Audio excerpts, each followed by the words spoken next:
जान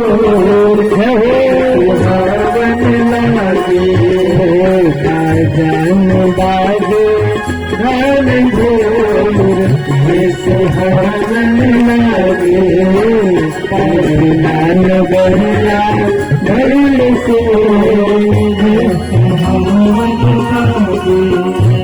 सुहावन लागे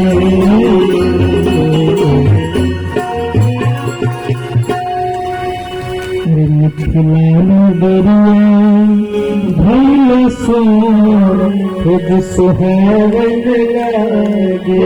में सुर हो गया। जानकी जी ने कहा कैसे व्यवस्था करे, बारात बड़ी भव्य आ रही है। जनक जी को पता नहीं है। जानकी जी ने व्यवस्था बनाया। क्या किया?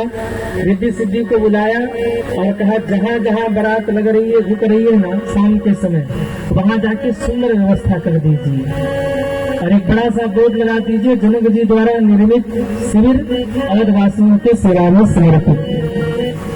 रिद्धि सिद्धि ने आकर के इतना सुंदर दिव्य कैंप तैयार किया, इतना जैसे प्रयागराज में लग रहा है ना इस बार महाकुंभ में, जो जितने बड़े महात्मा उनका उतना ही बड़ा कैंप। हाँ, जो जितने बड़े महात्मा। अच्छा आप ये भी देखो, जब महाकुंभ लगता है तो इतने नागा साधु आते, इतने नागा साधु आते, लेकिन कुंभ के बाद फिर कहाँ चले जाते कोई नहीं जानता। आप देखना, जब महाकुंभ लगे तो ऐसे ऐसे संत आते जिनको कभी किसी ने देखा भी ना हो, और वो नागा साधु, लेकिन जैसे ही कुंभ समाप्त होता है फिर वो कहाँ चले जाते हैं किसी को नहीं पता। किस गुफा में चले जाते, किस पर्वत पे चले जाते हैं, कहाँ जाके तपस्या करते हैं, किसी ने नहीं देखा है। लोग कहते हैं ये सब क्या है, गंगा नहा के लोग कुंभ में जा रहे, नहा रहे, महाकुंभ है, महाकुंभ क्या है ये सब, है क्या है, चमत्कार सामने है। इतने संत कहाँ से आ गए? आप जाके देखना, करोड़ों करोड़ों संत वहाँ बैठे होंगे, और फिर महाकुंभ के बाद, कुंभ के बाद, मेले के बाद फिर कहाँ चले जाते हैं किसी को कोई यथा पता नहीं। और ऐसे ऐसे महात्मा जो कभी दिखे भी नहीं, वो दिव्य शक्तियां हैं जो रूप बदल बदल के आती है। आपसे कोई मतलब नहीं है, वो अपनी साधना में डूबे हुए हैं, भजन में डूबे हुए, आप आ रहे जा रहे, कोई मतलब नहीं। कोई हाथ उठा के खड़ा है, कोई पैर से एकदम कभी सोया ही नहीं, पैर पे खड़ा है, कभी किसी ने अन्न ही नहीं खाया, कोई कांटे पर लेटा हुआ है। अनेक प्रकार के अद्भुत अद्भुत संतों का दर्शन होता है। तो जैसे प्रयागराज में कैंप लग रहे हैं ना, ऐसे ही रिद्धि और सिद्धि ने आके दिव्य शिविर का निर्माण किया। और नाम किसका लगा है पट्टी पर? बोले जनक जी का।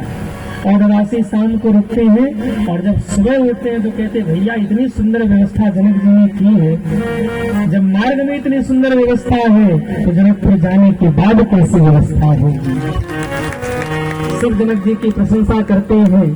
और जब दूत जाके सीता जी को बताते हैं कि जनक जी की प्रशंसा कर रहे हैं अवधवासी, तो जानकी जी प्रसन्न हो जाती है। मैं निवेदन करूं, एक बेटी को सबसे ज्यादा आनंद ससुराल में आनंद की अनुभूति तब होती, अच्छा तब लगता है जब उस बेटी के सामने उसके ससुराल के लोग उसके पिता की प्रशंसा करें। और एक बेटी को सबसे ज्यादा दुख तब होता है, रोना तब आता है जब उस बेटी के सामने उसके पिता के लोग निंदा करते हैं। वो किवाड़ के पीछे से सुनते हुए बोल नहीं पाते। रावण में खड़े होकर के घर वाले कहते रहे ये नहीं दिया, वो नहीं दिया, वो नहीं दिया। कोई आएगा कहेगा हाँ सब कुछ ठीक था, वो सब्जी में थोड़ा नमक कम था, सब्जी खाने गए थे, बढ़िया नमक लेते जाते, नमक डाल के खा लेते, सब्जी में नमक कम था, मिठाई अच्छा नहीं था, रायता अच्छा नहीं था, सब्जी अच्छी नहीं थी, पूरी पकी नहीं थी, घर में पका के खाओ। एक बेटी के पिता ने जैसे ही उससे बन पड़ा उसने व्यवस्था किया। याद रखिएगा, एक बेटी का पिता बेटी का कन्यादान करने से पहले कई बार कर्ज में डूब जाता है, पर बाहर किसी से नहीं कहता कि मैं कर्ज में हूँ। दौड़ते दौड़ते पैर के चप्पल टूट जाते हैं, एड़ियां फूट जाती हैं, पर वो कष्ट वो किसी को नहीं दिखाता, हंसता रहता, मुस्कुराता रहता है। वो बेटी सब कुछ देखती है, जानती है कैसे कैसे बाप ने 1 रुपए जुटाया है मेरे विवाह के लिए। और वही ससुराल जब जाती है और ससुराल के लोग ताने दे रहे, ये नहीं दिया, वो नहीं दिया, ये नहीं किया, वो नहीं किया। बेटी बोल नहीं पाती, किवाड़ के पीछे से सुनती है, उसकी आंख से आंसू की धारा बहती है। वो बेटी रोती है। और याद रखिएगा, जब बार बार सुनती उससे रहा नहीं जाता तो वो बेटी रोकर सासू के चरण पकड़ती है। एक दिन अम्मा मुझे जो बोलना है बोलिए, मुझे जितना डांटना हो डांटिए, मेरे बाबू को मत बोलिए, क्योंकि मैंने देखा है कैसे उन्होंने की कृपा जताया मेरे विवाह के लिए। आधी रात को उठ के बैठ जाते थे और मेरी माँ से कहते थे उसको जो अच्छा लगे सब कुछ दे देना। रोम उनका कर्ज में डूब गया मेरा हाथ पीला करने में। और आप कहती है कि ये नहीं कि मुझे जितना सुनाना है सुनाने पर मेरे बूढ़े बाप को मत सुनाओ। और जब वो बेटी रोती है उसके आंसू उस आंगन में गिरते हैं, याद रखिएगा वो परिवार को खुश नहीं हो सकता है। किसी की बेटी आपके घर में बहू बन के आई और वो रो रही है, आप सताते हैं, गणेश जी का पूजन करते हैं, नहीं होगा मंगल होगा, क्योंकि वो बेटी रो रही है। बेटी नहीं, वो जगन्ना रो रही है, वो भवानी रो रही है, वो दुर्गा रो रही है आपके घर में। वो दुर्गा के सामने जाकर के नवरात्रियों में अक्षत चढ़ा लेना, पुष्प चढ़ा लेना, नारियल चढ़ा लेना, वो जगन्ना आपकी ओर देखे कि नहीं अगर आपके घर में किसी की बेटी जो बहू बन के आई है वो रो रही है। मेरा निवेदन, जब विवाह हो जाए बेटे का बहू घर में आ जाए, पीछे क्या हुआ सब कुछ भुला दीजिए, क्योंकि अब उनसे संबंध निभाना है और जिनके साथ संबंध निभाना हो ना फिर उनके गुण अवगुण नहीं देखे जाते। अगर विवाह के बाद भी आप बहू को ताना दे रहे हो ये नहीं किया तुम्हारे पिता ने वो नहीं किया, याद रखिएगा अपनी दुर्गति को आमंत्रित कर रहे हैं। पुत्र नारेष्ट जनते पुत्र देवता। अरे धिक्कार है उन लोगों के लिए जो बेटे की डिमांड करते हैं, बेटे को बेचते हैं, इतनी कीमत है मेरे बेटे की, औकात है तो मेरे दरवाजे पर आना। धिक्कार है ऐसे लोगों को। ये बेचना हो गया, बेचना इतना लगा के डॉक्टर बनाया है, बेटे को इतना दहेज चाहिए ही चाहिए। याद रखिएगा वो दहेज का पैसा ऐसे नहीं आता। एक बेटी का पिता दिन रात मेहनत करता है, कुछ भी करता है, एक एक रुपये एकत्रित करता है, अपना पेट काट के एक रुपया जुटाना है, बटुआ को इतना दहेज देना है। और जुटा के जब विदाई करता है तो इसका हृदय फट जाता है, बोलता नहीं है। मैं सोचता चलो कोई बात नहीं, एक बार हंसी खुशी से बेटे को विदा कर ले, बाद में कहीं से जुटा करके कहीं से व्यवस्था करके कर्ज चुका देंगे। और उसके बाद जब सुनने को मिले कि ये व्यवस्था नहीं किया, वो व्यवस्था नहीं किया, ऐसे नहीं ऐसे किया, वैसे नहीं वैसे किया, अरे किया तो जो कर सकता था उसने किया। मेरा निवेदन, दहेज प्रथा ये बंद होना चाहिए। हाँ ठीक है, बेटी का बाप अपनी स्वीकृति से अगर कुछ दे रहा है, अगर आप सामर्थ्यवान है तो मत लीजिए, उसको मना कर दीजिए, निवेदन पूर्वक कह दीजिए कि नहीं ठीक है, बस आप बेटी दे रहे बेटी और वो मेरी बेटी है, बहू नहीं है, आप स्वीकार करिए सहज भाव में।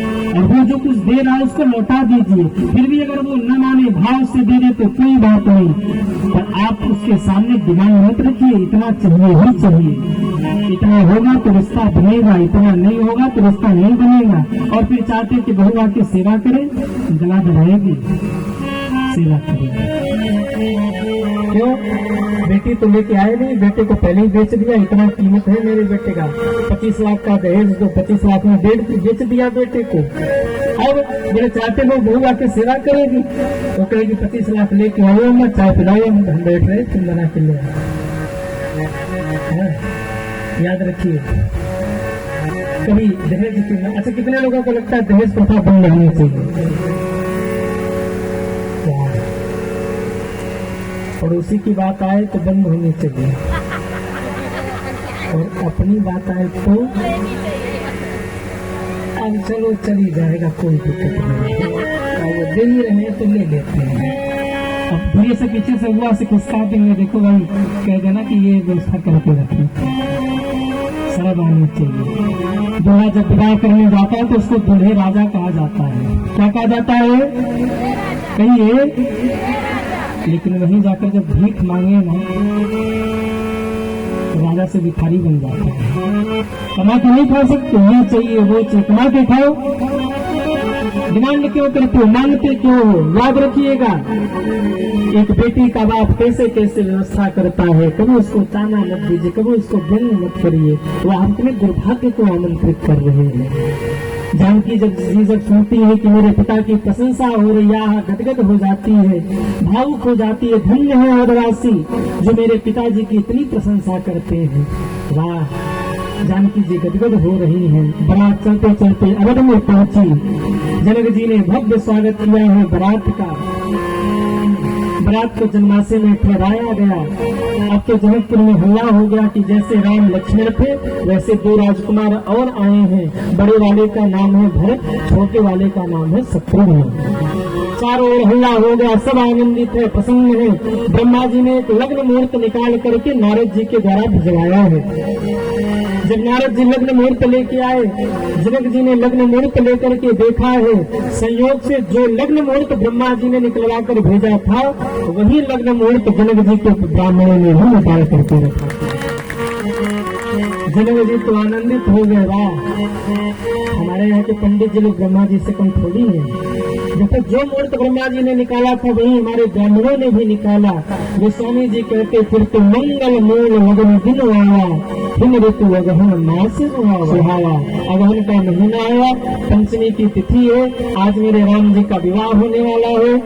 राम जी तो सजी रहे हैं, साथ में बराती भी कहिए सज रहे हैं। आप लोग क्यों सज के आए हो? बराती है। कहिए बारात में आए। कितने लोग चलेंगे बारात में? वाह, जिन्होंने हाथ नीचे किया उन लोगों को नाला से पड़ा में छोड़ दिया। जिन्होंने हाथ ऊपर किया है, आइए चलिए जनकपुर चलते हैं और राम जी के बारात में सम्मिलित होते। आज क्या है? आज मेरे राम की, ऐसे बोलेंगे शादी है। ऐसे लग रहा है राम जी से नाराज हो गए। अरे भाई आज क्या है? आज मेरे राम की, अभी भी कुछ लोग नहीं बोल रहे हैं। एक बार जम के बोली, आज मेरे राम की चलना है। अरे हाँ ना, आइए नाचते गाते राम जी की बारात में चले। ऐसा लगता है सारे संसार की